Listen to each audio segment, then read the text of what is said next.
우리는 그리스도의 편지. 여러분 반갑습니다. 한 주간 잘 지내셨나요? 이제 긴 휴식기를 마치고 드디어 예배를 다시 시작할 수 있게 되었습니다.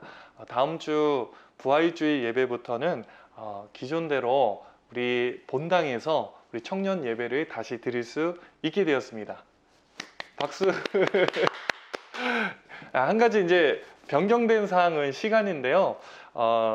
1부, 2부, 3부 예배가 이제 작년 예배로 지금 다시 재편성이 되었습니다. 왜냐하면은 성도님들이 오실 때에 2m 간격을 유지하기 위해서 세팅을 하다 보니까 저희 교회 전체 공간을 다 활용해도 전체가 300석이 다 안 나옵니다. 그래서 은혜, 믿음, 화평, 교구 순서로 어른들 예배는 그렇게 편성이 되었고요. 그래서 저희 청년부 예배는 기존에 2시였는데 1시간 미뤄져서 3시, 오후 3시에 예배를 드리게 되었습니다. 여러분 착오 없으시기를 바라겠고요. 다음 주 주일에 오후 3시 청년부 예배 때 기쁜 모습으로, 좋은 모습으로 다시 만나 뵙기를 소망합니다. 간격은 2m를 저희가 유지해서 다 세팅을 해놨고요. 들어오실 때에 발열 체크라든지 이름을 기입한다든지, 그리고 예배가 끝날 때마다 교회 본당이나 모든 공간들을 방역을 하니까요. 염려하지 마시고 정말 기쁜 마음으로 주님을 예배하는 그 중심으로 같이 나와서 예배 드릴 수 있었으면 좋겠습니다. 자, 하나님 말씀 같이 나누도록 하겠습니다. 마가복음 11장 1절에서 11절까지 말씀입니다. 마가복음 11장 1절에서 11절 말씀 같이 나누도록 하겠습니다. 오늘 본문 1절에 보니까 예수님께서 드디어 예루살렘 가까이에 들어오시는 장면이 나오는데요. 1절, 그들이 예루살렘에 가까이 와서 감난산 벳바게와 베다니에 이르렀을 때에 예수께서 제자 중 둘을 보내시며, 예수님께서 예루살렘으로 들어오실 때 수많은 사람들의 이목이 집중됐습니다. 왜냐하면 예수님께서 수많은 기적과 이적을 행하시면서 예루살렘에 입성할 때에 사람들에게 기대감이 있었어요. 로마의 그 폭정과 그 압제 속에서 이스라엘을 해방시켜줄 구원자로 사람들은 생각했기 때문에 정치의 한복판, 그 이스라엘 정치 한복판인 그 예루살렘에 입성한다는 것은 예수님의 정계 진출을 의미한다고 사람들은 생각했습니다. 그래서 사람들의 기대가 굉장히 컸어요. 누구보다 기대감이 가장 컸던 사람들은 예수님의 12 제자였습니다. 3년간 정말 고생했어요. 예수님 따라다니면서 정말 보장되는 것도 하나 없고 정말 성공이라고 말할 수 없는 자신들이 기대했던 삶과 전혀 거리가 먼 그런 삶을 살아오다가 드디어 예수님이 예루살렘에 입성하신다. 이제 우리가 고생 끝났고 이제 비단길 꽃길만 걸으면 된다 생각하는 그 제자들이 오늘 1절 말씀에서 굉장한 부대낌을 느꼈다고 저는 봅니다. 예수님께서 제자들에게 심부름을 시키시는데 조금 이해되지 않는 심부름을 시키세요. 자, 2절 말씀 같이 한번 읽어볼까요? 2절입니다. 시작. 이르시되 너희는 맞은편 마을로 가라. 그리로 들어가면 곧 아직 아무도 타보지 않은 나귀 새끼가 매어 있는 것을 보리니 풀어 끌고 오라. 예수님께서 제자들 둘을 보내셨는데 그 둘에게 하신 말씀이 나귀 새끼를 가지고 와라. 예수님이 예루살렘에 입성할 때 누구보다 화려하게 입성을 하셔야 돼요. 백마를 탄다든지 화려한 마차를 타셔야 되는데 나귀 새끼를 가져오라는 겁니다. 제자들 입장에서는 이해가 되지 않습니다. 정말 왕으로서 입성해야 되고 장군으로서 그 자리에 이제 행차를 해야 되는데 너무 초라한 거예요. 나귀를 타고 가기에는 너무 부족한 것입니다. 우리말로 하면은 이제 대통령이 될 사람이 큰 이제 정치를 할 사람이 나아가는데 그 행차가 너무 볼품없다는 거예요. 큰 대형 세단 제네시스 타고 멋진 벤츠 타고 쭉 올라가야 되는데 예수님이 티코를 타신 이런 격이라는 거예요. 여러분, 어울리지 않는 이 상황 가운데에 제자들이 이거 사실 받아들이기가 힘들었을 것입니다. 예수님께서 왜 제자 둘, 이름을 명시하지 않았어요? 제자 둘에게 이 심부름을 시키셨을까? 우리가 문맥적으로 성경을 이해해야 되는데 오늘 본문 11장 앞서 있는 10장 말씀 같이 보겠습니다. 자, 마가복음 10장 35절에서 37절 말씀 제가 읽겠습니다. 35절. 세베대의 아들 야고보와 요한이 주께 나와 여짜오되 선생님이여 무엇이든지 우리가 구하는 바를 우리에게 하여 주시기를 원하옵나이다. 36절. 이르시되 너희에게 무엇을 하여 주기를 원하느냐? 37절. 여짜오되 주의 영광 중에 우리를 하나는 주의 우편에 하나는 좌편에 앉게 하여 주옵소서. 자, 야고보와 요한이라는 두 제자가 예수님께 요청한 게 뭐예요? 예수님 이제 정계 진출하시고 예루살렘에 입성하시면 큰 자리 왕이 되실 텐데 저를 오른쪽에 앉혀주세요. 저를 왼편에 앉혀주세요. 예수님께 먼저 나와서 청탁하는 것이에요. 제자들이 원하는 자리는 성공의 자리입니다. 자기 욕망의 자리, 야망의 자리입니다. 잘 나가는 그 자리를 원했다는 거예요. 그런데 예수님이 오늘 이름을 명시하지 않았지만 두 제자를 보내서 명령하시는 것은 야, 나귀 새끼 풀어와라. 나는 화려한 자리를 원하는 게 아니라 나귀 타기를 원한다. 여러분, 나귀는 당시에 농사 짓는 데 쓰였던 가축입니다. 볼품없는 가축이에요. 그런데 건장한 나귀도 아니라 나귀 새끼를 가져오라는 거예요.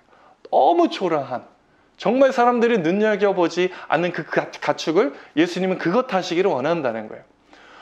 예수님의 그 왕의 오른편 자리, 왼편 자리에 앉기 원하는 제자들에게 보여주시는 것은 나는 화려한 자리가 아니라 초라한 자리로 나아가겠다. 여러분 오해하지 말고 들으세요. 예수 믿으면 비루하고 가난하고 못 산다 이런 것이 아니라 예수님의 삶의 방향성을 바라보십시오. 사람들은요, 내가 잘 나가는 자리, 부유한 자리, 명성 있는 자리, 성공하는 자리, 사람들이 우러러 보는 그 자리를 탐내요. 그것을 위해서 인생을 사용하고 그 길로 나아갑니다. 그런데 우리 예수님이 왜 나귀 새끼를 타신다 하셨을까? 자, 스가랴 9장 9절 말씀 같이 봅니다. 자, 스가랴 9장 9절에 보니까 이런 예언의 말씀이 있어요. 시온에 따라 크게 기뻐하시오다. 예루살렘에 따라 즐거이 부를지어다. 보라, 내 왕이 내게 임하시나니 그는 공의로우시며 구원을 베푸시며 겸손하여서 나귀를 타시나니 나귀의 작은 것 곧 나귀 새끼니라.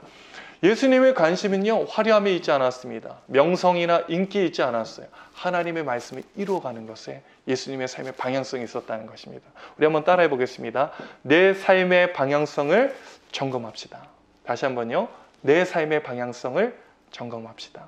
여러분, 우리는 때로 제자라는 이름은 가지고 있어요. 예수님을 열심히 쫓아간다고 하지만 예수님과 전혀 다른 방향으로 나아가는 삶의 모습이 우리 가운데 있습니다.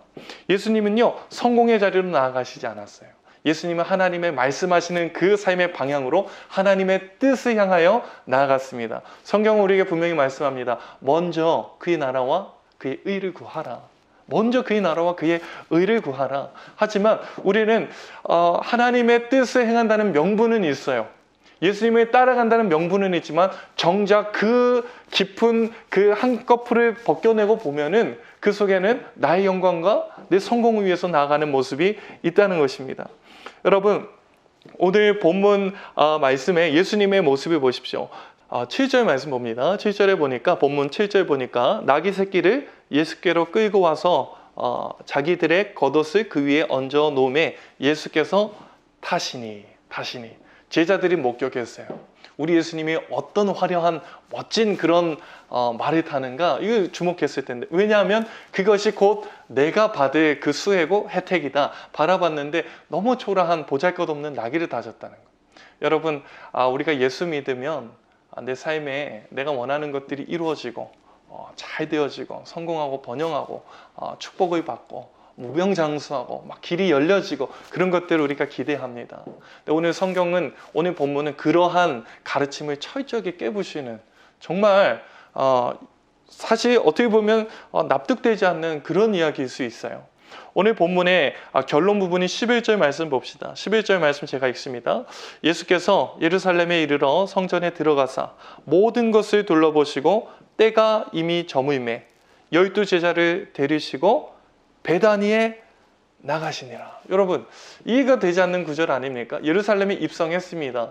사람들의 환호와 인기와 그 명예를 얻었어요. 사람들이 너무 기뻐하는 거예요. 그 자리에서 밤이 늦도록 사람들을 대하면서 뭐 사인회를 한다든지 예수님 뭐 어떤 연설을 하는데 설교를 한다 그러셔야 되는데, 예수님께서 밤 늦은 시간에 주무시지 않고 예루살렘에 떠났다는 거예요.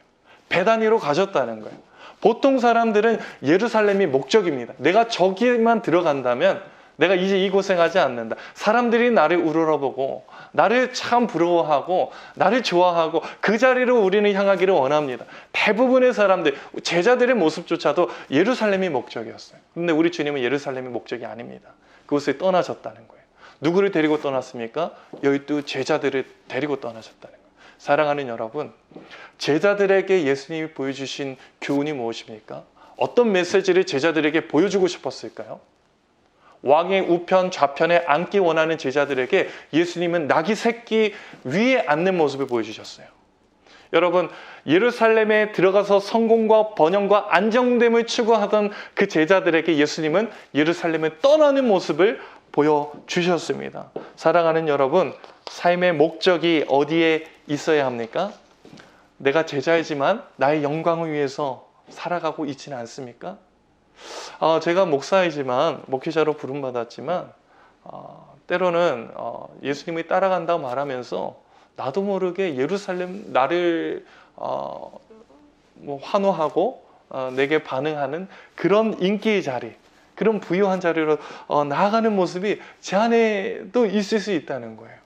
여러분, 나의 기쁨을 위해서 사역할 수 있습니다. 우리 간사님들, 리더님들, 정말 우리가 주의해야 될 것은 우리가 삶의 자리에서 어떤 방향으로 나아가고 있는가. 나는 성공과 번영의 자리로 나아가고 있는가, 아니면 하나님의 뜻을 향하여 나아가고 있는가. 우리 삶의 방향성을 다시 한번 점검할 수 있는 저와 여러분들에게 간절히 소망합니다. 나눔 질문을 드립니다. 내 삶의 목적과 방향은 나를 향하고 있습니까? 아니면 하나님의 뜻을 향하고 있습니까? 여러분, 나는 지금 무엇을 향해서 달려나가고 있습니까? 스스로 점검해 볼 수 있는 이 시간 되게 간절히 소망합니다. 예수님께서 제자들에게 첫 번째 던진 메시지는 이것입니다. 너희 삶의 방향성은 어디에 있느냐? 어떤 방향을 향하여 달려나가고 있느냐? 예수님께서 이 제자들에게 주신 이 메시지 2절에 보니까 이렇게 말씀하세요. 이르시되 너희는 맞은편 마을로 가라. 그리로 들어가면 곧 아직 아무도 타보지 않은 낙이 새끼가 매어 있는 것을 보리니. 그 다음이 중요한데요. 풀어 끌고 오라. 야, 이거 정말 쉬운 얘기가 아닙니다. 이렇게 말씀하시는 예수님도 참 대범하시지만 이 얘기를 듣고 움직이는 제자들의 입장 한번 생각해 보세요. 얼마나 곤혹스러울까요? 여러분, 알지 못하는 곳에 가서 나귀 새끼를 그냥 끌고 온다. 이거 칼만 안 들었지 강도 아닙니까? 이게 무슨 경우인 거예요? 이것을 시행할 때에 제자들에게 참 두려움이 있었을 거예요. 이거 누가 뭐라고 하면 어떡하지? 이거 대낮에 벌건 대낮에 도둑질하는 일 아닙니까? 이건 뭐라고 얘기를 해야지? 돈을 준다, 애원을 한다, 사정을 한다, 그런 얘기가 아니라 그냥 풀어서 끌고 오라는 겁니다. 예수님의 이 말씀하심이 참 순종하기 어려운 얘기고 참 이해하기 어렵지만 더 이해하기 힘든 일이 여기 있어요. 3절 말씀 봅시다. 만일 누가 너희에게 왜 이렇게 하느냐 묻거든 주가 쓰시겠다 하라. 그리하면 즉시 이리로 보내리라 하시니. 여러분, 저 성경 읽으면서 너무 이해가 안 되는 거예요. 주가 쓰시겠다 하라. 그리하면 즉시 이리로 보내리라. 여러분, 제자들에게 있어서 정말 이해되지 않는 일은요, 예수님께서 그 명령하신 것도 이해되지 않지만 진짜 그 명령을 따라서 그 주인에게 가서 주인을 만나기 이전에 끌고 가려고 하자. 왜 그러냐 하니까 주가 쓰시겠다 하라니까 그 주인이 그냥 보내줬다는 거예요. 자, 6절 말씀 봅시다. 제자들이 예수께서 이르신 대로 말하되 이에 허락하는지라. 여러분, 예수님의 명령하심도 이상하지만 이것을 허락한 주인도 이상해요. 나귀 새끼의 주인도 이상한 것입니다. 오늘 이 장면을 제자들에게 예수님께서 보여주신 이것을 경험케 하신 이유가 무엇일까요? 여러분, 오늘 성경은 보여주고 있습니다. 즉시 순종하는 믿음이 무엇인가? 제자의 삶의 모습이 어떠해야 하는가를 오늘 성경은 이 본문을 통해서 보여주고 있는데요. 여러분, 이 나귀의 주인을 한번 보십시오. 이 나귀를 누가 소유하고 있습니까? 이 나귀 주인이 가지고 있죠. 실소유주입니다. 그런데 이 실소유주가 이 나귀의 주인이 누구의 명령에 복종하는지를 보세요. 주가 쓰시겠다 하라 하니까 즉시 보내는 겁니다. 내가 나귀의 주인이지만 이 나귀의 진짜 주인이 누구인지를 알고 있는 거예요. 즉시 반응하는. 여러분, 사실 내 소유가 아닌 물건에 대해서 우리가 그것을 함부로 대할 수 없습니다. 우리 딸이 이제 4살인데 선글라스가 있어요. 너무 멋스럽게 가끔 선글라스를 낍니다. 딸에게 한번 물어봐요. 고은아, 아빠 선글라스 한번 써도 돼? 그러면 아이가 돼. 아빠 한번 써봐. 하면 그때 쓸 수 있는 거예요. 제가 마음대로 가지고 가서 썼다 하면은 그날 난리가 납니다. 집안이 뒤집어지는 거예요. 여러분, 내 소유가 아닌 것에 대해서 함부로 우리가 뭐 이것을 막 활용할 수 있는 것이 아니에요. 그런데 오늘 이 주님의 명령하심과 이 나귀 새끼 주인의 이 반응함을 보십시오. 이 나귀의 진짜 주인이 누구라는 것이에요? 진짜 주인이 주님이심을 인정하는 믿음이 이 주인에게 있었다는 거예요. 나귀 새끼는 내가 소유하고 있는 이 물건이고 내 재산이고 내 것이지만 이것의 실소유주, 진짜 주인이 하나님이라는 믿음의 고백이 그의 그 반응 속에 담겨져 있었다는. 여러분, 이게 놀랍지 않습니까? 여러분, 우리가 제자라는 이름은 있어요. 그렇지만 예수님의 명령하심에 우리 즉시 반응하지 못합니다. 내 것인 줄 아는 거예요. 이것이 내 소유이기 때문에 내 건강, 내 젊음, 내 재능, 내 물질, 내 시간, 이런 것들을 소유하고 있으면서 내 멋대로 사용하는 거예요. 이 컨트롤을 하는 것이 내 주관대로, 내가 다스리는 대로, 내가 원하는 대로 내가 마음껏 활용하면서 진짜 주인이신 하나님을 인정하지는 못합니다. 살아가는 여러분, 오늘 우리가 이 나귀 새끼 주인을 통해서 배워야 하는 것은요, 이것이 한번 따라해 보겠습니다. 말씀에 즉각적으로 반응합시다. 다시 한번요. 말씀에 즉각적으로 반응합시다. 여러분, 즉각적으로 반응할 수 있는 것은요, 진짜 주인을 인정할 때 가능한 거예요. 이것이, 이 물이 내 것이다 생각하면은 내 마음대로 뭐 뚜껑을 열어도 되고, 넌 물을 마셔도 되고, 내 던져도 되고 하는데요. 이 물이 내 손에 들려있지만 진짜 주인이 내가 아니라 그분이시다. 실소유주가 우리 주님이시다 하면은 이것은 내 멋대로 사용하지 않습니다. 그분의 뜻대로 즉시 반응할 수 있는 거예요. 그분이 가지고 오라고 하면 내 손에서도 가져다 드리는 겁니다. 즉시 반응하는 것이에요. 왜요? 내 소유가 아니기 때문인 것이에요. 여러분, 사실 이 부분은 굉장히 어렵습니다. 우리 청년들이 제가 보고서 받아보면서 2가지 패턴이에요. 영적으로 피폐해진다. 수주간 동안 제가 리더 보고서를 통해서 접하는 소식들. 영적인 피폐. 2번째, 시간 관리에서의 무너짐. 삶의 패턴에서의 무너짐. 이 부분이 굉장히 심하더라고요. 대학생들이 개강이 늦어지고 온라인 강의를 듣다 보니까 개인적인 시간이 늘어납니다. 그런데 이 시간을 내가 어떻게 사용해야 될지를 모르는 거예요. 낮과 밤이 바뀌어버리고 게을러지고 나태해지고 영적으로 무기력해지고 그렇게 피폐해지는 삶의 모습. 왜 그럴까요? 주인을 인정하지 못해요. 시간의 주인이 나라고 생각합니다. 나의 젊음이 내 것이라고 생각해요. 나의 재능이 나의 소유라고 생각해요. 진짜 주인이 원하시는 뜻에 대해서 우리는 반응하지 못합니다. 사랑하는 여러분, 우리 주인의 말씀에 즉각적으로 순종하는 저와 여러분들에게 간절히 소망합니다. 실소유주, 진짜 주인이신 하나님을 발견하고 그분 앞에 설 수 있는 저와 여러분들에게 간절히 소망합니다. 여러분, 즉각적으로 말씀에 반응한다. 나귀 새끼를 풀어서 생판 알지 못하는 그 사람에게 보낸다. 이것이 쉬웠을까요? 당시 사회에서 나귀는 농경사회에 필요한 가축이라 말씀드렸죠. 중요한 재산 목록 중에 하나였습니다. 나귀 새끼를 풀어서 보냈을 때 다시 돌려받는다는 보장이 없어요.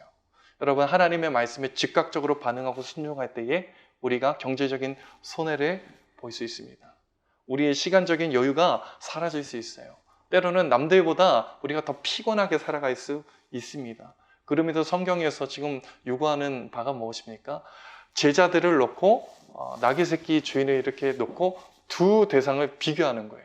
누가 진짜 제자인가?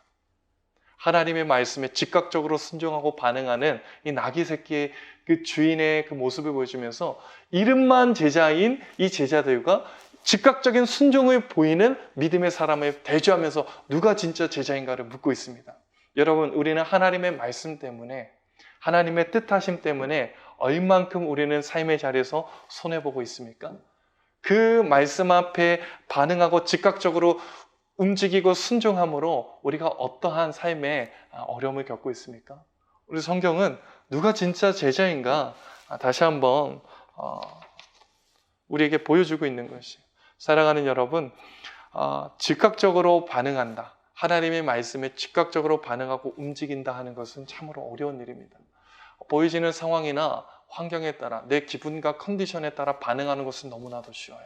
오늘 본문에 나타난 대다수의 사람들의 모습을 보십시오. 자, 본문 8절, 9절, 10절을 봅시다. 8절, 많은 사람들은 자기들의 겉옷을, 또 다른 이들은 들에서 벤 나뭇가지를 길에 펴며, 9절, 앞에서 가고 뒤에서 따르는 자들이 소리 지르되 호산나 찬송하리로다 주의 이름으로 오시는 이여. 10절, 찬송하리로다 오는 우리 조상 다윗의 나라여 가장 높은 곳에서 호산나 하더라. 여러분, 많은 사람들이 예수님의 예루살렘 입성을 마주하고 기뻐하고 환호합니다. 자, 8절에 보니까 사람들이 겉옷을 폈다고 얘기하고 하반절 보니까 나뭇가지를 길게 폈다 얘기하는데, 여러분, 당시 사람들에게 이 고대 근동 지방에서 겉옷은 중요한 재산입니다. 낮은 온도가 뜨겁지만 아침 저녁으로는 굉장히 이게 일교차가 크기 때문에 정말 필요한 생필품과 같은 거예요. 근데 그 겉옷을 내다 피고요, 나뭇가지, 요한복음에 보니까 종려나무라고 얘기했어요. 개선 장군에게 흔드는 승리의 상징입니다. 그러니까 예수님을 맞이할 때 수많은 사람들이 내 모든 것을 간과 쓸개를 빼서라도 예수님 드릴 것처럼 그렇게 환호했어요. 얼마나 가든가요? 일주일도 안 갔어요. 그 환호와 함성이요, 나중에 일주일도 5일 지나서 야유로 바뀝니다. 예수님을 저주하는 목소리로 십자가에 못 박으라는 반응으로 뒤바뀌는 거예요. 여러분, 예수님이 내게 기쁨이 되고 내가 원하는 것을 이루어줄 메시아다 생각하니까 사람들은 환호하고, 십자가에 죽는 그 모습을 보면서 야유하고 조소하고 비방하고 저주합니다. 여러분, 상황에 반응하는 사람들의 모습이 이래요. 우리 예수님의 모습을 보십시오.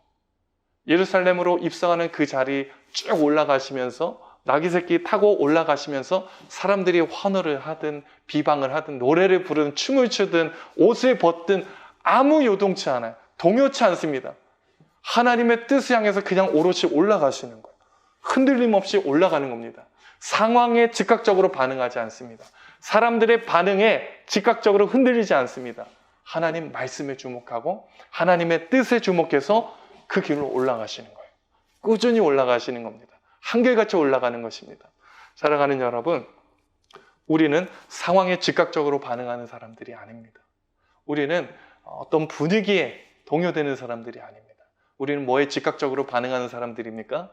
예수의 제자는 하나님의 말씀하심, 주가 쓰시겠다 하라, 거기에 진짜 주인이신 하나님의 말씀을 듣고 즉각적으로 순종하는, 정말 이 시대에 하나님 찾으시는 그 한 사람의 제자의 모습, 저와 여러분들에게 간절히 소망합니다. 여러분, 예수님은 말씀에 반응하셨고 이 나귀 새끼 주인도 말씀에 반응했습니다. 우리가 정말 반응해야 될 것이 무엇입니까?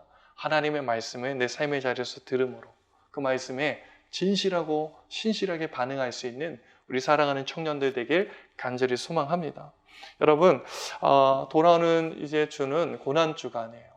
우리 청년들이 지금 함께 모이지 못하는 이 상황 가운데 어떻게 이 고난주일을 보낼까 고민하고 임원들과 회의를 통해서 결정한 바는요, 우리가 솔라시도 청년들 이 네이밍처럼 여기서 인사이트를 얻었는데, 솔라시도 음계처럼 하나씩 릴레이를 좀 해서 성경을 필사하자, 이 아이디어를 함께 내놓고 인스타그램에서 또는 SNS 상에서 매일 주어지는 큐티 본문, 예수님이 순환당하시고 고난당하시는 그 큐티 본문을 우리가 삶의 자리에서 써서 그것을 릴레이로 청년 지체들에게 전달하는 그런 말씀 솔라시도 챌린지를 준비하고 있습니다. 여러분, 삶의 자리에서 무너지지 마시고 끝까지 하나님의 말씀에 반응할 수 있도록 그 말씀에 꼭 붙들고 일어설 수 있는 저와 여러분들에게 간절히 소망합니다. 여러분, 사람들의 반응과 얘기에 너무 흔들리지 마세요. 예수님이 오롯이 그 예루살렘으로 나귀 새끼 하나 타고 올라가셨듯이 꾸준하게 한결같이 사람들 그 이야기에 신경 쓰지 않고 올라가며 저희 말씀 붙들고 이 시간들을, 이 시대를 이겨갈 수 있는 우리 청년들에게 간절히 소망합니다. 나눔 주제를 드립니다. 자, 내가 하나님 말씀에 즉각적으로 반응하지 못하는 이유가 무엇일까? 스스로 한번 점검해 봤으면 좋겠고요. 또 한 가지는 이번 주 말씀에 즉각적으로 반응하기 위해서 내가 결단해야 될 것은 무엇인가? 이 부분을 같이 좀 고민했으면 좋겠습니다. 말씀을 줄여 마치겠습니다. 내 삶의 방향성을 여러분 다시 한번 점검할 수 있는 우리 청년들 되기를 바라고요. 말씀에 즉각적으로 반응할 수 있는 우리 사랑하는 귀한 청년들 되길 간절히 소망합니다.